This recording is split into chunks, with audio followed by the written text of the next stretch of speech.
حضرت علی کو انہوں نے شہید کیا جو ان کے ساتھی تھے خوارج۔ جنگ صفین میں حضرت معاویہ کے کہنے سے عمرو بن العاص رضی اللہ تعالیٰ عنہ نے قرآن مجید جو ہے نیزے پر اٹھا لیا کہ لڑائی بند کرو، قرآن کو حکم بنا لو، جو قرآن فیصلہ کر دے وہ ہم بھی قبول کریں تو بھی کرو۔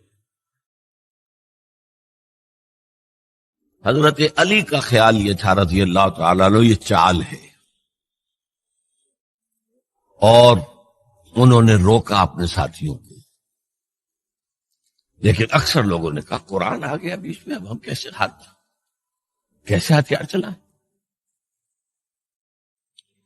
اس میں میرا ذہن جاتا ہے ایک حدیث کی طرف، بڑی اہم حدیث ہے، اور اس کے راوی حضرت علی ہیں۔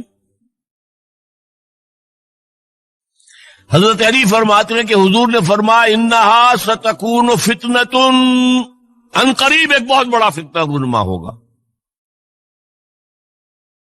حضرت علی فرماتے ہیں میں نے عرض کیا مل مخرج منہا یا رسول اللہ، اس سے نکلنے کا راستہ کون سا ہوگا؟ فرمایا کتاب اللہ فیہ خبر ما قبلکم ونبأ ما بعدکم وحکم ما بینکم، اس قرآن میں تم سے پہلے لوگوں کی خبریں موجود ہیں، بعد آنے والوں کے حالات موجود ہیں، اور تمہارے درمیان جو اختلافات بھی پیدا ہوں گے ان کا حل موجود ہے۔ تو اب کیسے نہ مانتے ہیں مسلمان؟ قرآن کو حکم بنایا جا رہا۔ بہرحال اس کے نتیجے میں جو بھی ہوا ہے یہ اب تاریخ کا معاملہ ہے، میں اس کی تفصیل میں نہیں جانا چاہتا، مسئلہ حل نہیں ہو سکا۔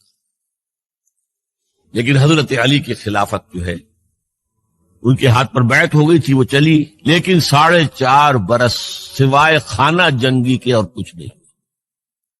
وہ جو قافلہ آگے چل رہا تھا سیل رواں، وہ 1 انچ بھی آگے نہیں بڑھا۔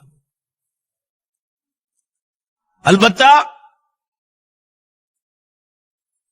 قیصر روم نے جب دیکھا یہ تو آپس میں لڑ رہے ہیں، اب موقع ہے میں حملہ کروں، چونکہ وہاں قریب ترین تو حضرت امیر معاویہ بیٹھے ہوئے تھے نا، شام میں، شام سے ملحق تھا نا آگے قیصر۔ حضرت معاویہ نے خط لکھا، اور رومی کتے، اگر تو نے دارالاسلام پر حملہ کرنے کی جرت کی تو سن لے کہ علی کی طرف سے لڑنے والوں میں سب سے پہلے معاویہ ہوگا تیرے خلاف۔ لہذا اس نے جرت نہیں کی۔ بہرحال حضرت علی کو شہید کرنے والے تھے ایکسٹریمسٹ جو خود ان کے اپنے ساتھیوں میں سے تھے۔ انہوں نے کہا وہ کہاں حکم کیوں مانا؟ ان الحکم الا للہ، اللہ کے سوا کسی کا حکم نہیں، قرآن حکم نہیں ہے، کیوں مانا تم نے؟ اور اگر مانا تھا تو اب حکم کی بات کیوں نہیں مانتے؟ چھوڑ دو خلافت۔ بہرحال یہ کہلاتے ہیں خوارج، جنہوں نے بغاوت کی ہے حضرت علی کے ساتھیوں۔ ان میں سے 3 نے بیٹھ کے طے کیا کہ یہ 3 جو در حقیقت بڑے شخص ہیں، یہ اس وقت امت جو ہے ان کی وجہ سے اس مشکل میں پڑی ہوئی، تینوں کو قتل کر دو۔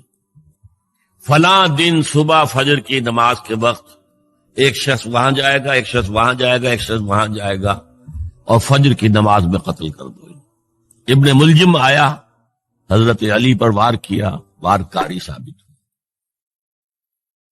باقی 2 حضرت معاویہ اور حضرت عمرو بن العاص، ان میں سے ایک تو اس روز فجر میں آئے نہیں کسی وجہ سے، اور دوسرے پر جو وار پڑا وہ اوچھا وار تھا، وہ کاری وار نہیں تھا۔